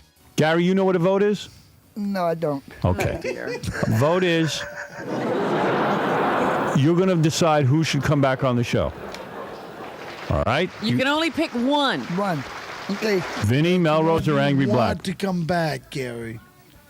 All right. Okay. Vinny entered the studio, pleading his case to return to the show permanently. He expressed his deep love and admiration for Howard and the greater show, explained that his wife gave him an ultimatum between being part of the show and keeping his marriage, and you can guess which one he chose. He's matured beyond just being a cringe lord with a burning crotch. Now he appreciated all of the help the show had given him, yada yada yada, you get the idea. The jury seemed to be generally unmoved, and Gary wasn't entirely sure what Vinny's deal was. He had seen him on TV engulfing his pubic region in flames, but still didn't understand what Vinny actually did. Vinny would later proceed to jump around like a frog because Judge Beetlejuice needed to see some evidence of Vinny's understanding of the comedic science. Gary did appear to enjoy it, and that's what's important. Vinny was ushered out as Melrose weaseled his way in, as loud and obnoxious and unfunny as ever. Melrose was in quite the sensitive position because he was actually thrown off of the show prior due to his inability to remain loyal, using his Stern-related influence to get onto other shows and spread his business. Howard felt that Melrose owed him quite a bit and he should have stuck close to him. This was a pretty dire moment for Melrose, a chance to regain his standing in the eyes of the show, all at the mercy of the Wack Pack jury. Melrose brought along a thick cluster of papers and miscellaneous documentation with graphs that proved that he needed to be back on the show, something that could be visually humorous if witnessed on TV, but not exactly a good idea for radio. And, well, let's be real here. I don't think anybody in the Wack Pack is going to give a shit about some random diagrams. He was also very ashamed of his history of cheating on the Stern Show with other radio broadcasts. Gary the juryman was quite displeased with Melrose's behavior, pointing his finger and declaring that Melrose had treated his friend, Howard Stern, very poorly. He also hated the signs because he can't read. No more goddamn signs. He was very much against people using signs for anything. Go ahead, Gary, grill him. You know what? I don't like some of the things you do at Howard. Like what? I mean, I don't like to make all these signs.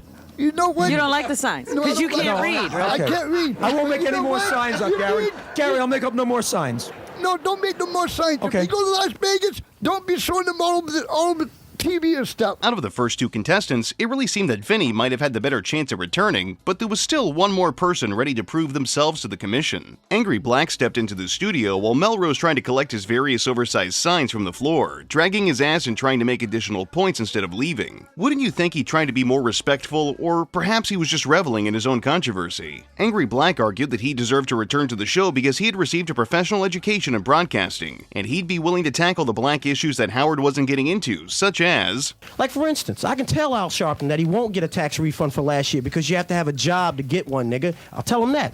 I'll tell Star Jones that gravy is not a beverage, and she's still fat even after surgery. He was also consistently bringing an entourage of attractive young ladies, much to the enjoyment of everyone in the room. This was quite a power move, something his competition seemingly forgot to plan for. Gary was clearly smitten by the lovely ladies that Angry Black had brought with him, and supported his possible return because he made the show funnier. It appeared every member of the panel enjoyed Angry Black's antics and were more favorable to his return than anyone else. Now, it was time for the jury to announce their choices. Jeff the Drunk voted for Angry Black because nobody else stood a chance. John the Stutterer, despite taking 8 years to get his point across, announced his support for Vinny Mazzio. Judge Beetlejuice declared that he was initially all about Angry Black and his posse of bitches, but his train of thought got lost in transit and was somehow influenced to support Melrose by the others on the show. It was funny at first, but the bit ran on for way too long. High Pitch was salivating at the thought of seducing the aforementioned women who he certainly had no chance with, voting for Angry Black. Gary the Decision Maker was adamant that he wanted Angry Black to return. Angry Black's history with the show, ranging from his boxing match with Stuttering John and the many comical appearances before and after, won Gary over, and he wasn't one to mince words. His support was clear and out in the open.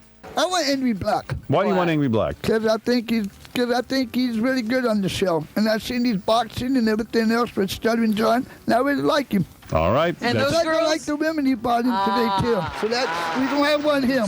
Well, it was official. Angry Black was allowed to return to the show after a hiatus, to which he was immensely thankful to the jury. The Wack Pack jury was now going to have to depart, with everyone returning to their respective homes. Gary was set to fly back to Oregon, but not before Howard tested Gary on his ability to spell the state of which he resides.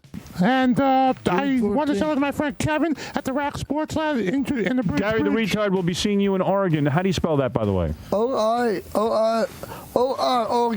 All right, Oregon. It's pretty obvious by now, but Gary stands on business, and I think we can all respect that. Gary's involvement with the show also branched into its collection of side content. When the Howard Stern Show migrated to Sirius and on demand, fans of the show could tune in to watch fully recorded segments of the daily satellite radio broadcast, and they'd get frequent supplemental updates on the happenings of the program. This included behind-the-scenes content and exclusive episodes of Side Stories. This featured, but was not limited to, Wack Pack Bowling, Howard Stern Cribs, various spin-off sarcastic mini-docs about staffers, and a lot more. In 2005, Sal Governale and Richard Christie, two men who were employed by Stern to create crank phone calls and miscellaneous content for Howard TV, went on a little pre-Christmas outing with Gary the Festive. The two brought him to Target and opted to have him use a mobility scooter so he wouldn't have to put too much strain on his delicate little feet and tootsies. You see, one thing Gary truly loves is the holidays. With the whimsy of a child who dreams of those special dates where Santa comes down the chimney and the Easter Bunny shits out chocolate in their yard and Uncle Sam ejaculates fireworks into the sky, Gary eagerly awaits every holiday with unmatched glee. One of them, and I'm assuming it was Sal since Richard was operating the camera, attached the charging cord from the scooter to nearby objects like clothing racks and shopping carts, causing them to get dragged around a tiny bit and even causing a ruckus. An issue arose when the trio decided that they were going to inspect and eventually purchase a Christmas tree, because you can't enjoy the celebration of St. Nicholas's days of breaking and entering without a tree. At some point during the inspection of the tree, it began to fall apart due to being synthetic and it was impossible to get it into the cart attached to the electric buggy. It should go without saying that this made a mess, and it attracted quite a bit of attention from the department store's many patrons. I would happily go Christmas shopping with Gary. You would not hear a peep out of me. Another instance of Gary being involved in the show's many extracurricular activities is when he was featured on Howard Stern Cribs. On October 9, 2007, Gary called in to announce that the video crew had been by his house over the weekend and recorded some clips of him showing off his pad. Seeing his house was an opportune time to really understand what's going on in that brain of his. Someone's living space can give a clear insight into the inner machinations of a person's being, and Gary was so ripe for exploratory investigations into the deep recesses of his mind. Chris Costa, an associate producer of the show, was part of the crew that had visited Gary, the interior decorator in Oregon, expressing his concerns that the special would not be very long, as Gary lived in a small single-bedroom apartment. There was a kitchen and living room combo, a single small bathroom, and his bedroom. This meant that they really didn't have a whole lot to record, but they were going to work with what they had. I mean, it's Gary. Surely there's a lot to say. He was blown away at how clean the living space was, given that the apartment complex that Gary resided in was revealed to house a fleet of drug-addled vagrants. Truly the finest specimen of Oregon, even for today. Gary actually handled all of the cleaning in his apartment, much to the surprise of Artie Lang, who had a preconception that Gary would prefer to smear shit on himself and bounce around rather than take care of his home. But don't you, like, throw shit around and stuff? No feces on the floor? No. You don't wipe shit on your face and jump around? No. Do you?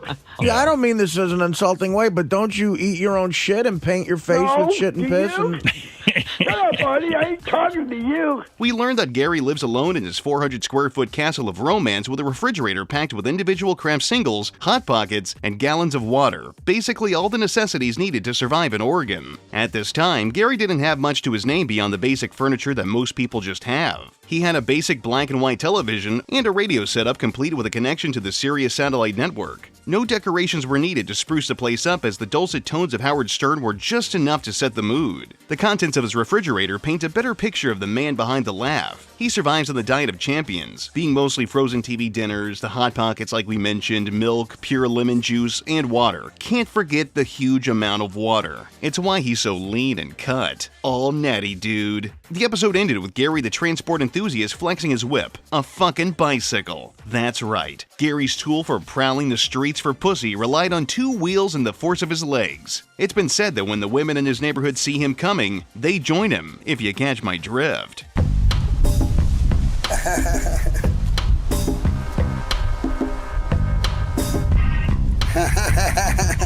Here, check out my bike. There you go. Oh, my tires are low.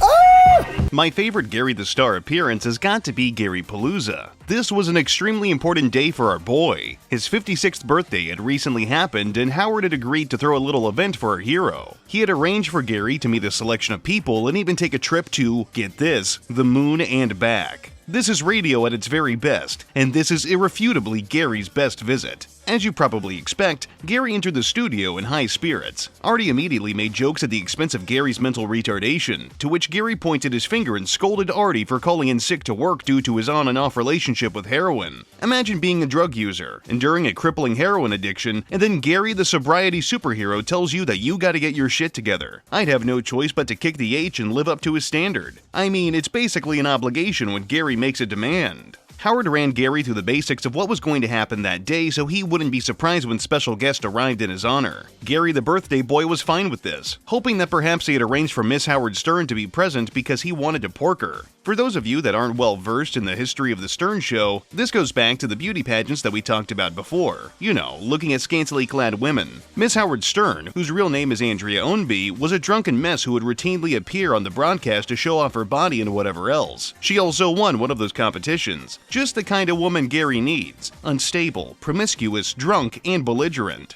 Gary was pissed that Andrea was hanging out with the guy who was chaining her to a heater. I'm not entirely sure how he had come to the realization that she was potentially being abused or engaging in the rough stuff, but I guess Gary the hyper-aware is more in tune with the world than you or I. He alleged that he had been conversing with the gentleman over the web, but how could he really discern whether or not that's the actual person that he was chatting with? So many questions and so little answers. Howard did steer the conversation toward the topic of self-pleasure. Gary is no stranger to the act of loving himself, a bit of the old rub and tug on his dick and balls. After a bit of questioning, Gary finally shared that he had been having really intense sexual feelings about Miss Howard Stern, and to solve his problems, he gave his meat a good old rub.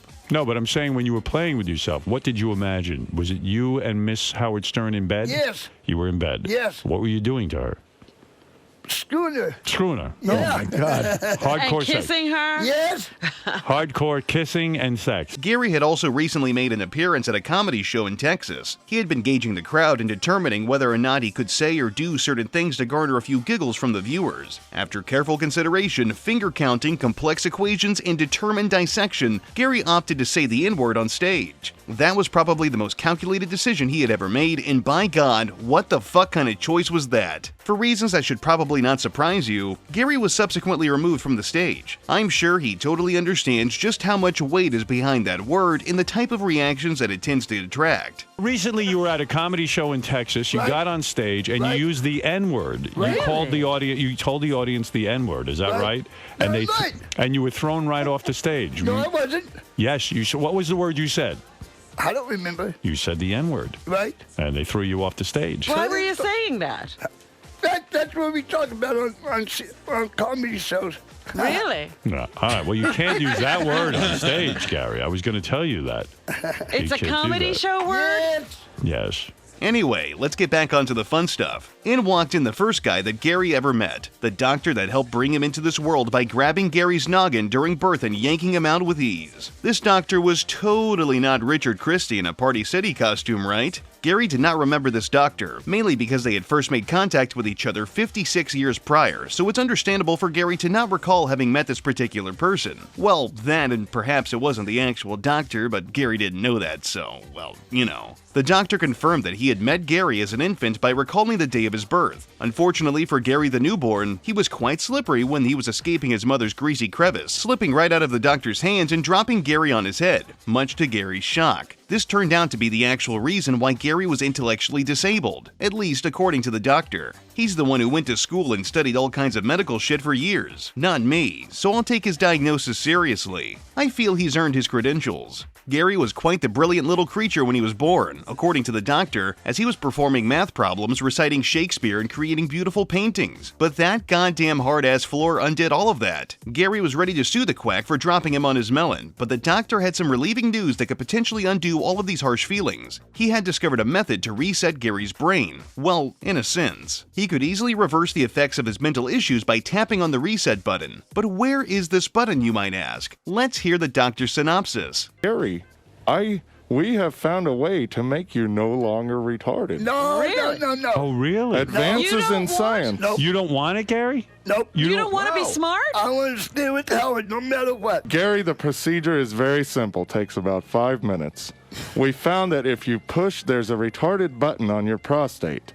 No. If I just stick my hand up your butthole and push on your prostate. It's like a reset. Yes, it's a reset button for your brain. Doctor, Gary did not want this. He was perfectly happy being who he was because his handicap had gotten him to where he was now. I commend Gary for being comfortable in his skin. Not all people feel so confident about themselves. And this should probably go without saying, but the doctor was not allowed entry into Gary's asshole. While Howard was unable to get Miss Howard Stern in the studio to get the blood pumping to Gary's loins, he was able to get the most popular woman in Hollywood at the time, Angelina Jolie. Gary could not believe that she was in the same room as him, but he did notice that she looked a little, well, different. Something about her, I don't know, she kinda looked like one of Stern's employees. Could it have possibly been a guy who dressed up as a woman to fool Gary? Say it ain't so. Angelina was so tired of Brad Pitt, he was yesterday's news. Everybody knew that Gary the Stud Muffin was all the rage, and she was ready to hop up on his lap and receive his schmeat. Gary, however, didn't want to do the nasty with her. She sat beside him and went in for a kiss, but Gary wasn't having any of that. The composure of this man, I swear. The first two guests had quite the effect, and Gary was still feeling energized. Howard wrapped his gingerly fingers around the microphone and asked Gary if he knew the radio personality Don Imus. Imus was Howard's bitter radio rival for many years, up until the old fart died. I also feel like Imus deserves a video of his own, but we'll see if and when we get there. Imus shambled into the studio, remarkably not immediately making disparaging comments about the African-American women on the Rutgers basketball team. There was no way that was actually Fred Norris doing an impression of Imus. This was the real deal. Imus, despite his negative comments towards different groups of people, revealed that he had a deep admiration for Gary and would even let him do a bit of exploring of his exhaust. Why do people keep trying to do things to Gary's bottom or the other way around? Why not just give the guy a crack and miss Howard Stern? He's earned it. I profess my love for this retard. I'm not gay. I want you to know that. But I think you'd be the only retard that let fuck me up the ass. Wow. I swear to God. That's how much I love you. You've got a smile. Could we see your smile? Imus was striking back against the tyrannical rule that Howard had over the radio waves because Mr. Stern was such a cheap and fake fucker. So many people had left the show because they weren't getting paid properly and Gary wasn't getting any payment for being on the air, so Don wanted to seize the moment by stealing away Gary the radio star. When the offer of $10 a week didn't lure Gary in, Don offered to let Gary have his way with Mariah Carey, because Don Imus has that kind of pull, I guess. He knew that Gary is a titty man, and Mariah has some massive knockers, so Gary's weakness could be easily exploited. When that failed, Don pulled one more trick out of his back pocket. He claimed to be good friends with John McCain, and shared that Mr. McCain was looking for a running mate, a suitor to fit his role of vice president. Thank the stars that Gary, our dentally challenged hero, refused. If he had accepted his offer, then perhaps American history would have been radically changed. There's no way people would have seen McCain on the ballot with Gary the policy wonk and not voted for them simply just because of Gary. After Imus shuffled his way out of the studio, dragging his feet behind as he fell through the exit, their next guest worked their way into the room: Adolf Hitler. Yup, not even joking. Because of YouTube's rules about certain topics, I have to be very delicate with how I approach this segment, so bear with me here. Adolf marched into the studio with a mysterious spray bottle. Gary was confused, not really sure who was standing before him. Adolf twiddled his pathetic little mustache and prepared to make an offer to Gary. The reason why Hitler was chosen to appear on this special day is because despite Gary's love of Howard Stern, he was not much of a fan of the Jewish population. Why he felt so strongly about this group of people remains to be seen or explained, but it's a well-known fact that he has nasty things to say about certain groups. I think it's worth noting that Gary is very impressionable, and the show was known for pushing boundaries with humor, especially in regards to controversial topics like race. It's a fair assumption that Gary might have been poked or prodded by people associated with the show to say inappropriate things. Similar attempts at reverse psychology had been used with Wendy the Slow Adult as well. Hitler's scientists had invented a serum that could be sprayed onto Jewish people that made them turn into Catholics. Considering that he ended his life a week before the surrender of Germany, I don't think this was the actual leader of the Nazi Party. In fact, he looked and sounded a lot like Richard Christie, just like the doctor from before. Something about this, I don't know. I feel like this might have been a bamboozle. A staffer was brought into the studio who happened to be of Jewish descent. He was sprayed with a mysterious concoction, which changed his outlook on life. He accepted Christ as his savior. This bizarre elixir did exactly what it was marketed to do. Pretty damn scary, man. Don't spray me with the juice. Don't. Oh! Gefilte fish. Oh! I love Jesus now. Oh, Gary, Look at that. Gary, what do you think? What happened? What happened? He's what? Oh, got sprayed and dropped his headset. He dropped his headset. I'm okay. Gary did not want this dangerous liquid anywhere near him, telling Hitler to get the fuck out of the studio. Hitler was immediately ejected from the recording room and sent out to die in a bunker. Since one of the most evil men in human history was now out of the way, Howard was ready to bring in one last guest. He had pulled some pretty delicate strings, shook the right hands and greased the right palms, and landed a true American hero. A dignitary that changed the course of American history. Abraham motherfucking Lincoln. As far as Gary knew, Lincoln was still the American president. He's on the penny, damn it, so of course he's the guy in charge. Lincoln was very proud of Gary and decided to bestow a unique mission for him to complete: a trip to the moon. It was Lincoln's hope that Gary would be the first intellectually disabled man in space, and also the first one to walk on the moon. I have made arrangements, me, Abraham Lincoln, to put you in the presidential rocket ship and fly you. Go ahead. And fly you in space, Gary.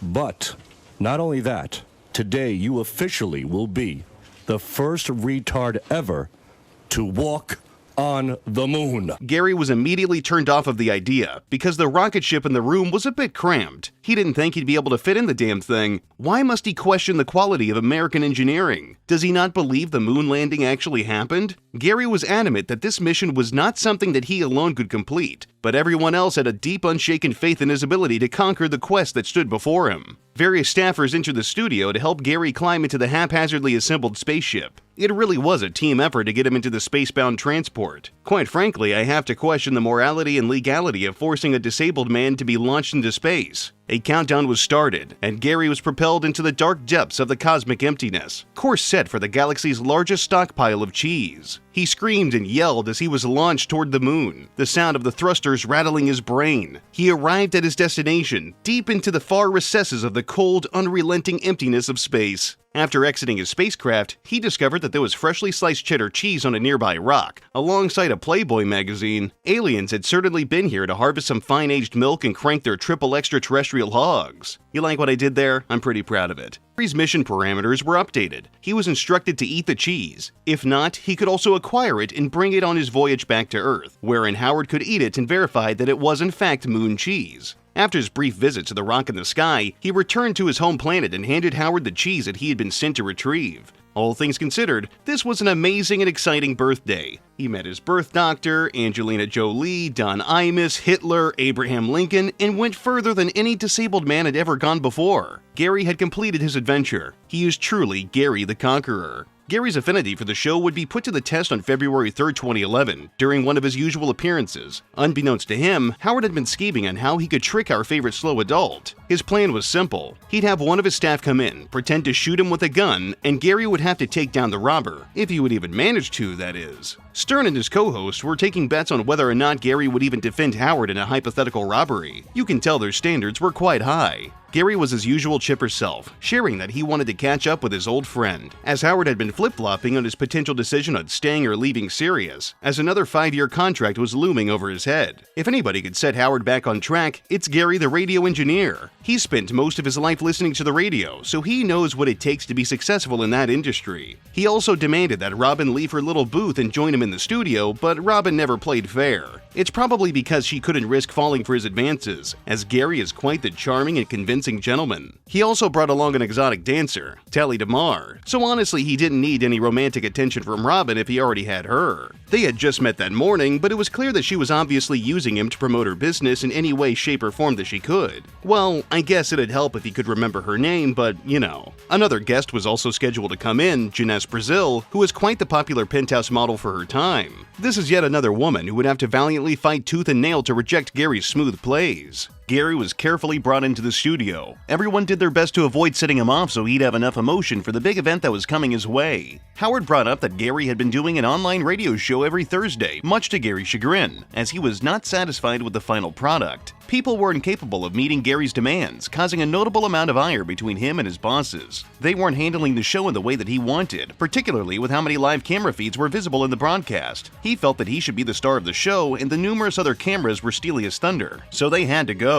His manager ignored these concerns, allegedly forcing him to do the show every Thursday despite Gary's qualms. Gary was a little sick, coughing and hacking during the interview, but this had been an ongoing problem. For the last, 2 or so years, he had been battling a nasty cough. He would continuously blame this on the cold weather, but Howard suggested that perhaps this was because Gary was an active smoker. I suppose that isn't entirely out of the realm of possibility. Gary understood that cigarettes are unhealthy, so instead he took e-cigs for a test drive. Howard, being the contrarian that he is, pointed out that electronic cigarettes are just as poisonous and arguably worse than your standard rolled-up tobacco. In Gary's defense, something is going to kill us all at some point, so why not have some fun and potentially control your destiny in that way? If Gary wanted to smoke and cough to his heart's content, he should be allowed to do so. It's a free country, damn it. Howard swiftly moved on from this topic, bringing Gary's attention to an orange and green plastic gun that was on his desk. Stern always kept that blicky nearby in case any nefarious bandits broke into the studio and tried to rob anybody. This multicolored revolver was bestowed upon Gary, who exercised poor trigger discipline by resting his finger on the lever while pointing it around the room. On one hand, if it were a real gun, that'd be quite dangerous. On the other, well, it sure is funny to see Gary wave around what he believed to be a legitimate firearm. You see this gun? Yeah. Keep it by your side because we've had a string of robberies in here recently. Oh, you have? And do me a favor. If a bandit comes in and robs anyone, just shoot him, okay? Right. All right, hold on to it. Have you ever fired a gun? But suddenly, just when everything seemed like things were going to be okay, a damn dirty thieving criminal burst into the studio with a weapon drawn, demanding cash from the king of all media. Gary didn't hesitate and immediately fired multiple rounds into the gut of the masked attacker. Gary's trigger finger came in clutch, marking multiple X's on Richard Christie's, the bandit's body. Despite the various pieces of hot lead that he had pushed through his body, the robber was still speaking and letting everyone know that despite how it may appear, he was actually dead. It's not uncommon for hardened crooks to defy the laws of nature, being mostly unfazed by being shot. It's good to know that Gary would defend his friends with a big iron if it came down to it. I don't plan What are you going to do with this? Right. Whoa. Oh, Gary just shot him. Get out of here! Get out of here! We don't want you in here! Go home! Get He's been riddled with bullets. Are you dead? Are you dead, sir? What? I'm dead.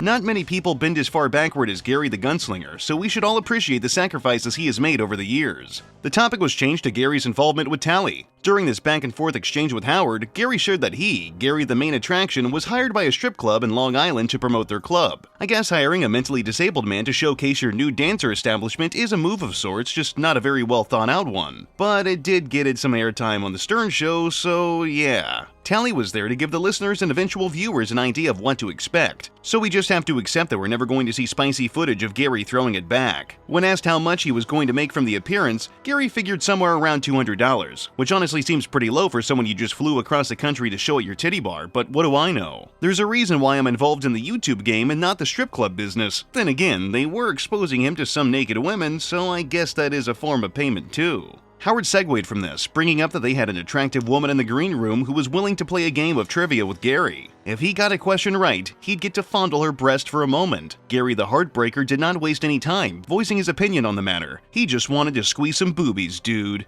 Hey, you want to see a naked girl? Yeah. I got this girl here, Janessa Brazil. For every question you get right, I'm going to ask you questions. Right. For every one you get right, I'll let you squeeze her titties. What?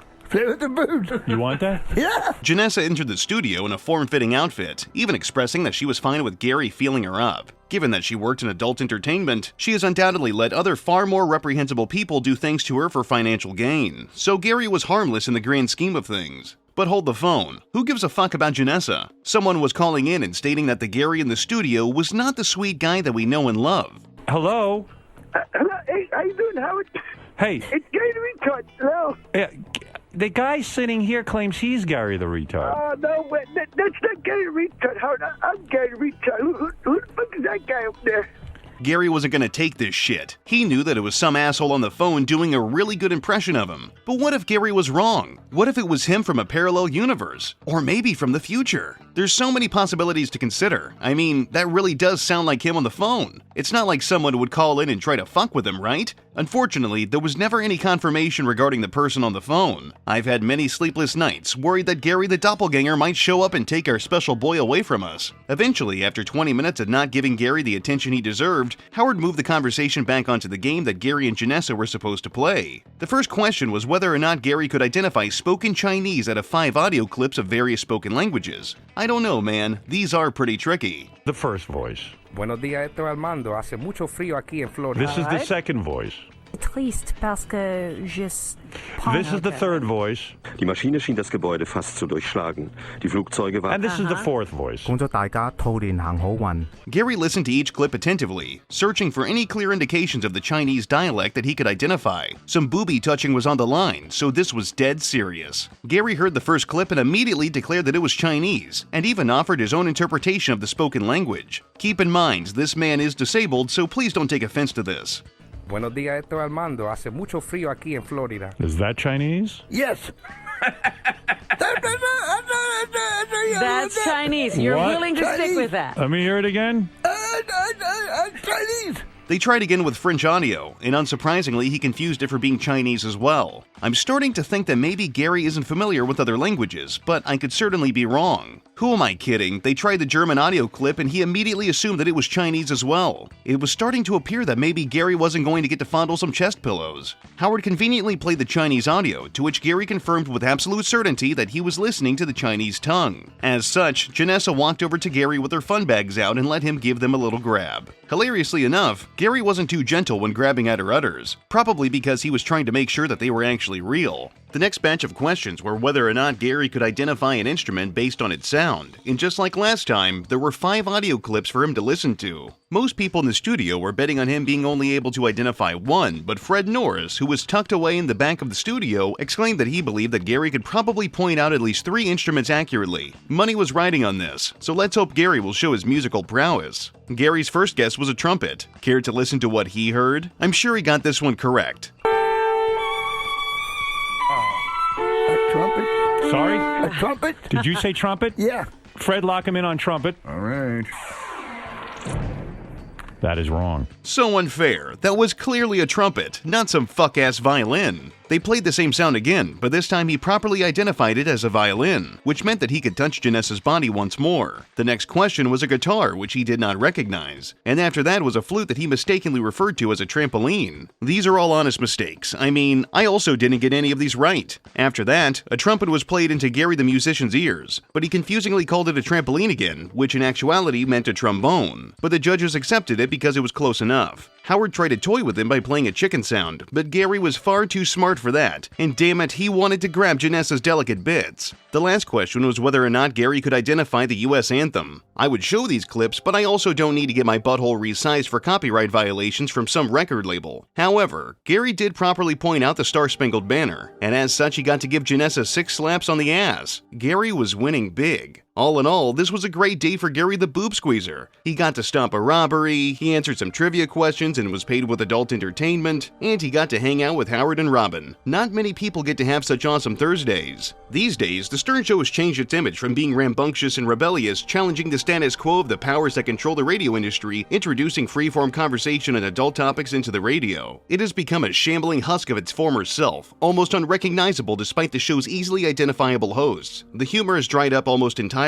There's really no inclusion of the Wack Pack outside of the occasional call from High Pitch Eric. Stern figures his listeners want to hear him talk about writing books, playing chess, his boring little anecdotes about spending time with his wife. Oh, and God forbid more unlistenable celebrity interviews. Because of the show's drastic change in direction, Gary the Legend hasn't been featured in literally years. Howard first started changing his relationship with Gary when they decided that because of the serious shift in the global political climate, and likely to appease the investors of SiriusXM, that they were going to change his nickname from Gary the Retard to Gary the Conqueror. Gary was never a fan of this change of moniker. He allowed it to happen because he knew that there was no way he could change Howard's mind, but he still refers to himself by his former glorious title to this very day. He initially pushed back because in his eyes, he is Gary the Retard, and he wears that title with pride. Nobody can or ever will take away his own personal satisfaction with the legacy that he's built up under the name that was bestowed upon him. Since many years have passed since Gary was actually on the show, he's had to resort to using Cameo to make his money. He's far too old to be working at any local establishments, and there's a chance that he might be receiving some kind of check from the government, but his Cameo sales are undoubtedly a major source of income for him. And, for just a brief moment, he can channel his old self and have fun with the audience that remembers him from back in the day. Gary can't get around like he used to. He has sores on his feet that have to be taken care of by a podiatrist every few months. Part of Gary's pride was his ability to get around his town via bike riding or walking, but this is much trickier for him these days. A friend of his, whose name I've been unable to find, has taken up looking after his old pal Gary, raising money with the support of longtime Stern fans to get him an electric scooter. So now Gary the Speed Demon can hit the road and take care of the things that he needs to do. I need a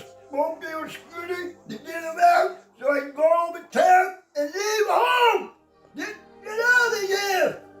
Yes, I want to be able to leave. You want to be stuck at home. You want to be able to get around without being in pain, right? Yeah, without being a pain in the butt. Because you got really bad feet. Bad feet, bad legs. Yeah. And what else? You have asthma. Yep. And you have COPD. COPD. And you cough and you have breathing problems. Have breathing problems. So it's hard for you to get around without running out of breath and. Without running out of breath. It's good to know that Gary has some kind of support unit these days. He's a sweet guy and he deserves to have someone look after him. Years back, even though historically he's always been a bit of an asshole, Stern would look out for the people that were helpful to the show. Not really in the way of consistent financial support because that'd be unreasonable, despite the fact he could have paid his staff better, but he'd check in on them and sometimes he'd pass along some money he received from a sponsor because said person could use it, not to mention the opportunities he'd line up for him. If Howard checked in with Gary, there's a chance that he could have learned about the issues that Gary had been facing and perhaps he could have given him some kind of helping hand. But instead, of course, Howard thinks that people want to hear him read off some awful bits that his Gen Z writers shit out and mashed together for him. While it's great that Gary has people in his corner, it's devastating to learn that Stern, let alone the rest of his staff, have no contact with one of the most prolific members of the Wack Pack. Gary still listens to the show via his SiriusXM radio setup, and he's proud of his participation in the various episodes and events. He's left positive comments on archives of his involvement, and he loves to reminisce about the good old days. Gary is an old man now, and there's no telling what the future may have in store for him, but he's a great guy who's lived a long and fruitful life. He might have been the butt of many jokes over the decades, but he's been a great sport about it, and he's always willing to light up a room with his laugh and smile. I long for the golden age when Howard was actually cutting edge and on the ball in whatever terminology you can use for a man that actually used to be good at what he did. But more than that, I miss the Wack Pack. Yes, they were used for humiliating gags, and sure, they were belittled from time to time, but each member brought something unique to the table. I constantly catch myself going back to watch or listen to classic episodes where Wack Packers talk about their life experiences and participate in bits for the shits and giggles.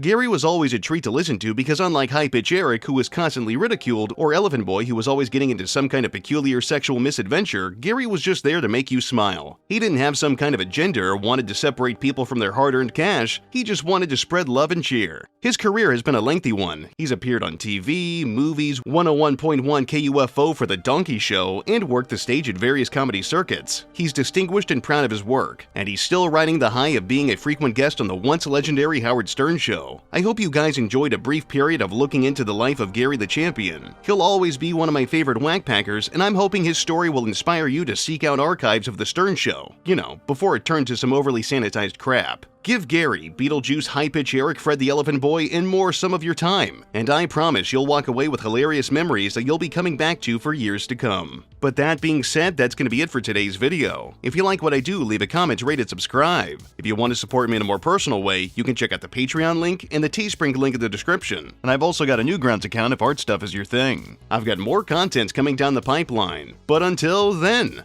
I'll see you degenerates next time.